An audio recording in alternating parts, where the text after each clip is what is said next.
Dober dan, javljam se iz deževnega Maribora, stojim pod drevesom, da me kapljice manj dosežejo in povedala bi nekaj malega o depresiji in o odnosih. V depresiji, ko jo oseba doživlja, so odnosi več ali manj razdiralni.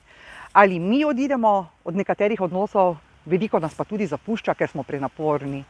Kaj je potrebno storiti?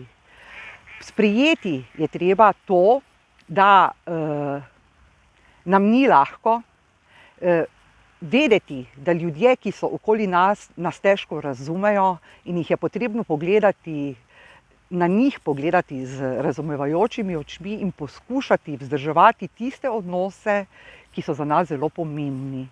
To je tisto, kar nas lahko hitreje pozdravi in odvrne od tega, da smo več let v depresijskem stanju. Danes, poglejte, je dežek, marsikdo reče v takem vremenu depresiven dan, ampak ne, to ni depresiven dan, to je lahko zelo lep, očiščevalen dan, saj se vse sčisti in razbistri.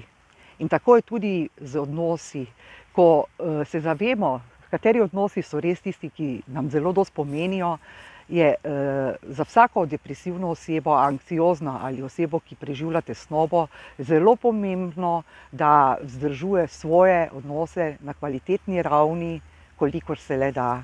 Potem bo prej prešel skozi depresijo in ne bo občutil takšne osamljenosti, ko jo s svojo razdiralnostjo sicer občuti, ker vse odnose nekako pokvari. To je to. Za danes, lep dan še naprej, adijo!